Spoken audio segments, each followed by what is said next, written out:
Well, here we are in our little piece of England that we all love so much, sort of wedged between the sea and two great growing cities. And we're here to celebrate what makes the forest special and exploring what we know. Knowledge is great because it should actually inform what we do next. The forest is always changing and the change does need to be informed. What I'm going to cover in the next 20 minutes or so all relates to the commons of the open forest. There's more to the New Forest National Park and the New Forest General Area than this, but this is what I'm going to be focusing on. It's going to be a celebration, have a little caveat in the middle, and then celebrating again. Now, I think this goes red when I press the button. It does.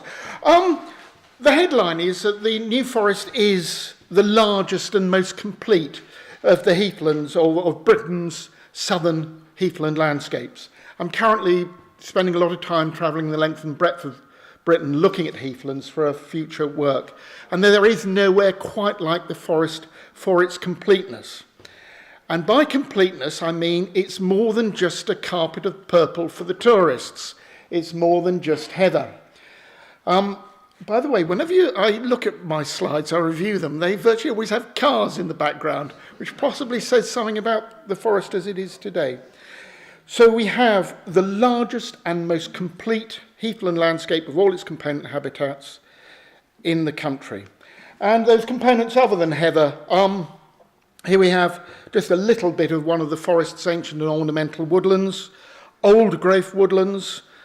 They grow at their own pace, they regenerate at their own pace. They are structured by large herbivores. There have been academics in the past who have likened our woodlands as to how the British landscape would have been in the Holocene, that is, after the last major glacial period. Trouble with being an ecologist is you think short-term, long-term. I'm going to talk about having a long view later, and it's different from a long view of maybe other people here.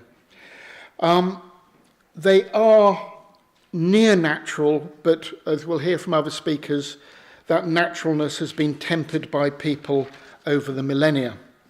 Of course, when the last glaciation ended, lots of mammals moved north into these warmer climes, including ourselves. We are part of the native fauna of this part of the world. We shouldn't separate ourselves from it. So we've seen some lovely woodlands, smashing bogs. It's been brilliant this year. I was talking to a very grumpy commoner friend of mine who was saying, I like bogs. Bogs are great. The cattle were in the bogs all summer, munching away at the millennia where the rest of the forest had dried out. We have the majority of northwest Europe's valley bogs in the forest. They're important for the biology they support, but also the history they contain. You've got 8,000 to 10,000 years of detritus tangled up in the peat, in the deep deposits here. They tell us our history way beyond documentation. In the modern age, when we're all worried about carbon and climate change, they fix an awful lot of carbon and hold it there over geological timescales. They're not alone in doing that. Old growth woodlands are good, heathlands are good, but they are great carbon fixers. In recent years, we've suddenly realised that our rivers are rather good, and that knowledge of it being rather good didn't really come from homegrown understanding. It's when continentals started to come over, and I can remember walking this is the river near Ashurst, with some Dutch people. And they said, good gracious, it has not been normalised, which is a lovely use of English. We have river systems which rise on the heathlands and flow for the vast majority of their course through natural catchments, natural habitats to the sea. Places like the Crockford Bridge, but also the Lymington and the Beaulieu rivers. They are remarkable. And they go right down to the foreshore. They are beginning to teach us what excellence in water bodies looks like. It's so difficult when you're visiting places that have been damaged to know what you might aspire to. And the forest is helping teach people, Northwest Europe locally, what we might aspire to. And that's rather an old slide, but just to remind us that the open forest includes the foreshore. We go all the way down to the intertidal, very narrow little pieces of connectivity that take us to the foreshore, but forest ponies can graze right up to the Lymington ferries, should they wish. It's a bit of a muddy old place. But I'll touch on the impacts they have ecologically a little later. Talked about the freshwater and saltwater systems. Picture of some ponds that my wife and I have been monitoring. That's obviously a pond, but this is another pond right bang next to each other. There's about 3 metres that separate these ponds. The one in the foreground, the green one, that's, well, let's use a posh name. It's an oligotrophic ephemeral pond. In other words, it's only wet for part of the year, and most of the forest's ponds are only wet for part of the year. When it is wet, it's really well oxygenated, and it's absolutely stuffed full of life. The pond in the background is a dystrophic pond. In other words, it is a pond which has got very little oxygen and an awful lot of suspended peat in it. And when you hold a water glass like this up with it, the oligotrophic one looks like gin, and the dystrophic one looks like sherry with lots of flecky bits. I know which one I prefer to drink. Never been one for sherry. But there are hundreds and hundreds of ponds. We have no catalogue of them. People like Naomi Ewald and others are beginning to try to track them.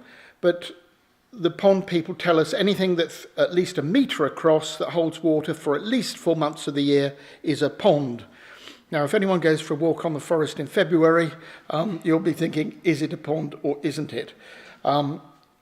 It is stunning. You know, we are learning so much about, again, quality, what quality looks like from our forest ponds. It gets a bit boring because every time you do a water chemistry test, you're thinking, oh, absolutely clean. Absolutely clean every time. Very dull. One of my favourite habitats of the forest are the lanes and the village greens and the bits next to the villages which stitch all the grazed commons together. Sometimes they're drove roads, sometimes they're ancient lanes. These were just commonplace throughout the lowlands of Britain until fairly recently, the end of the 18th century is when they began to shrink, where livestock would just wander to and from the farms. They come out the farm gate, they would wander onto the common. They are survivors of an ancient landscape. They remind us as to habitats that we used to have. They are stuffed to the gunnels with species that used to be common through Britain and are now rare. Their populations have collapsed. Some of them to a point where they're critically endangered, some of them to a point where they're functionally extinct. I'll touch on a little bit more on that later with a few examples. And I'm really going to stick my head into the noose. The bracken habitats on the forest are stunningly nice. They're just stuffed to the gunnels with good things, where they're cared for well. We do have to remember bracken is a natural fern. It's our most common fern. We tend to demonise it. Now, heather is good, bracken is bad. When you actually look at the ecology and what depends on them and their associates, there's not that much difference to them. They're superbly rich, when we're well cared for. And of course, they have a deep history of being one of the most important crops from the forest, from the people who have used the forest. I've talked in big terms there, haven't I? Big habitats, and they are all absolutely at the peak of quality in terms of British heathland landscapes. Let's move on to just one or two species. I don't know how many people actually get to see gladioli. If you go for a wander first of all, if you go for a wander in early spring and you see where the bluebells are, that gives you a pretty good clue as to where the gladioli might be later. But you need to get well into the cricket season before you're hunting down gladioli. A species of rich, quite productive soils, almost certainly with some history of woodland cover before they became bracken on the heath, with a very wide range of species, including our gladioli. Things like gladioli have always been rare, or let's say of a very restricted distribution in Britain. Of course, it was first discovered on the Isle of Wight, where it survived till the 1930s. It was also known in Dorset. Its abundance in the forest only really became understood in the latter part of the 20th century. But these things which have always been rare, and the forest is known for its rarities, but they've always been rare, are very unusual. Because if you take a long view, no, not a long view, a medium-term view, back to just pre-industrial age, 1700s, 1750s, there was nothing really very special about the forest. The landscapes we have here, the social, the economic structures we have here, were commonplace. We have become special because we have survived. Now, if all of you who are Shakespeare scholars know your Malvolio. Some are born rare, some achieve rareness, and some have rareness thrust upon them. And that is the history of the forest. But because we've survived, we do have strong populations of species whose populations have crashed elsewhere. This is the lesser butterfly orchid. If you look at a distribution map of this, when botanists were first working, it was all over lowland England in good commons. It's just gone. It's gone from so many places. And it's gone from so many places because the life of the commons, the life of the heath has changed. I shall go into that a bit more. I touched on the greens, that lovely picture of the pig. I'm giving a talk at a forest wetland meeting later this year, where I'm going to talk about one of my favourite little scruffy urchins of a plant, something called small fleabane. It looks like a slightly mildewed daisy with all the white petals torn off. Was very widespread across the Welsh borders and the south of England, right up to about the First World War, and it has crashed. And the reason it's crashed, village greens are village greens in name alone in most of our country now.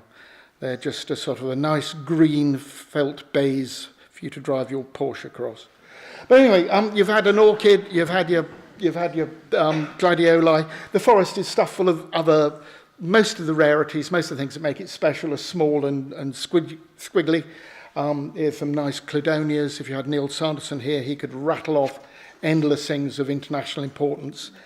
Increasingly understanding it's where our heaths are burnt and then immediately grazed, or are close grazed, so the heather is this permanently low mat, which is impossible to burn, because there's not enough to burn there, but it's got bare ground in between. And lots of rarities seem to like these quirks in management that makes the forest special.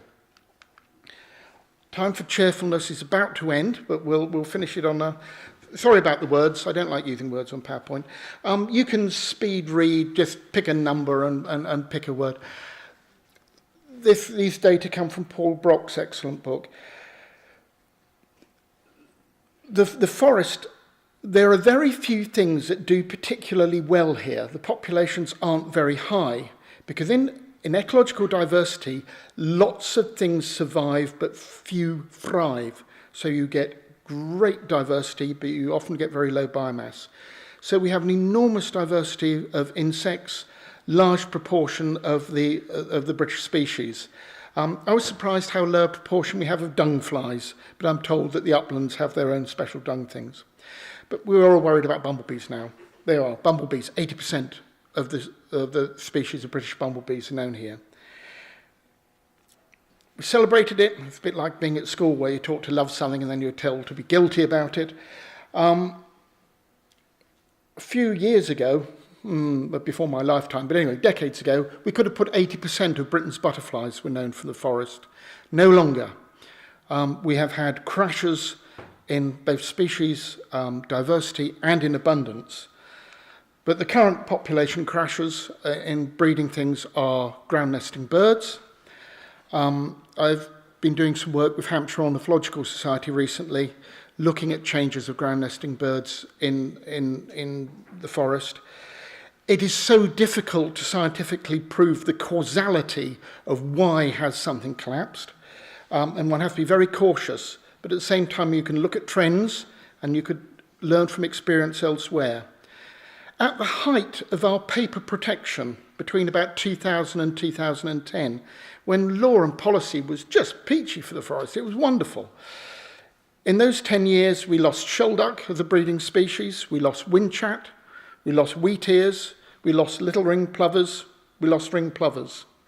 Now, that's recent ages. It's not like saying in the 1950s there were 20-odd pairs of Montague Harriers, or in the 1920s we had black grouse here. They are more into the past. But these are species that here and now have failed. They're all ground nesters. There's another suite of species which are failing fast, and that's the wading birds. Since the 1980s, breeding populations of redshank, snipe, and lapwing have all declined by at least 90%, 90%. They're heading for extinction. We're learning more about other species. Curlew, there's some very good work being done, and woodcock, there's some work being done, which might help us understand that more. They say I'm not here to say we can prove why this is so. There are national trends, there are regional trends. These aren't easy to understand. But we know the four driving forces of extinctions of ground nesting birds are habitat fragmentation, loss of quality of habitat, disturbance, and artificially enhanced predation. And those four things have been recognised for decades now. If you go to managed nature reserves, which are very carefully managed to address these issues, you're not getting the losses you're getting on the forest. In my notes, I wrote the word embarrassment. We should be embarrassed about this. I'm thinking, no, we should be ashamed of it. Here we have a landscape owned and managed by the state with the highest level of protection, yet we are hemorrhaging species. Right, I'm going to get back to something more cheerful because as a conservationist you need to. So why are we so good? This is Len Mansbridge has heard, by the way, down Ashurst Lodge. Doing a brilliant job with lots of rarities. They just love this level of livestock in one place at one time. It's all about the naturalness of a landscape with large herbivores, if you like, the ecology of pastoralism, that rather pompous title I had for my talk. Things like cows, things like pigs, have been with our landscape for a very, very long time. If you want to take a really proper long view, you go back to the Oligocene, which is about 30 million years ago, where there was an evolution of large herbivores and herbaceous vegetation, grassy vegetation, and the emergence of species and the incredibly complex ecology of those species began to form.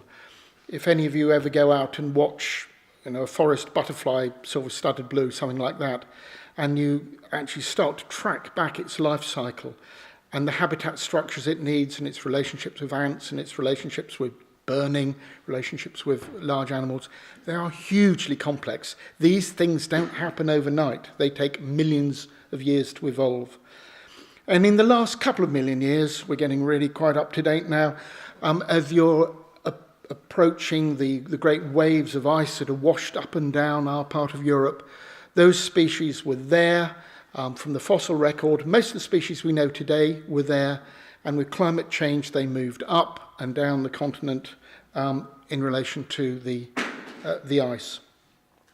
And what large beasts like this do, in a way that invertebrates can't, much of the herbivory on the forest is invertebrates eating the plants, is they move nutrients around the landscape. They eat something, it goes into their body, some of it is fixed in their body, and if they die on site, of course, it then gets recycled. But they move nutrients around and they add to structural diversity. You get immensely complex structures, including lots and lots of bare ground. And bare ground is a habitat, nutrient-poor bare ground, that is probably the rarest and most threatened in Britain today. But they provide it in spades. And because of the economy of the forest, which is based on pastoralism, livestock economy on a large scale, driven by our survival of commoning, we have these in abundance. There are commoning systems elsewhere in Britain which are based on hay or based on arable. We used to have those in the forest, they have gone. But our commoning systems based on livestock are still there. Commoning could be argued to be the driving force that secured the special qualities of the open forest.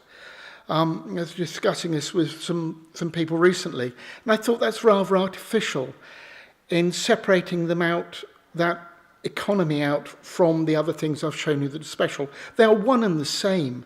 They are interlinked. You can't tease out one and say it survives without the other. So where does commoning work well? It doesn't always work well. You know, we all know of glitches and problems. I've only known the forest for about 30 years, so my perspective is really from the 80s to the present day. It's where we have a diverse sector, where you have a great many people exercising their rights, but each of them is doing it in a different way. And those ways vary over time. So you're getting peaks and troughs of activity across a whole landscape, across immense periods of time. I've likened this to the cinema. When I was a teenager, you used to go to the cinema, and before the Pearl and Dean adverts, there were those sort of amoeba-like oil blobs that sort of moved over the screen and have a calming influence on you. Very psychedelic, I suppose, when I look back on it now. But anyway, the blobs form, intensify, break up. There's constant change, but you can see barriers. You can identify each thing.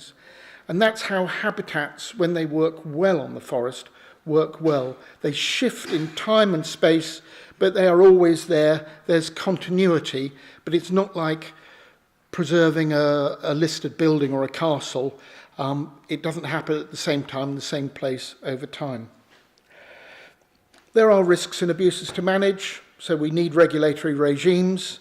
Modern commoning is just that. It is modern. It's having to compete in a world. I teased on, a place to park your Porsche, but I can recall, I won't be precise about the common, but you might know it, where I had a gentleman with his incredibly expensive cottage, massively expanded, and his Porsche, complaining about the mud of a commoner who did have rather a lot of livestock around his gate, I have to admit.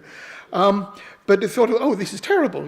I like the address, I like the kudos of living here, I love the landscape, but I don't want the interference of, God, you paid that for a Porsche. You do not expect mud on its wheel guards. They are living in this. There is a real tension. Wealth, if anything is going to displace commoning, it's wealth. Access to homes, access to land, ability to make a living. So it's at risk. I hope today we'll explore that more. I promised I'd finish early, so I'm going to. I think our next talk is Graham Bathe, and I think you're going to give us a broader perspective. Hopefully. Thank you very much for listening. May I introduce Graham?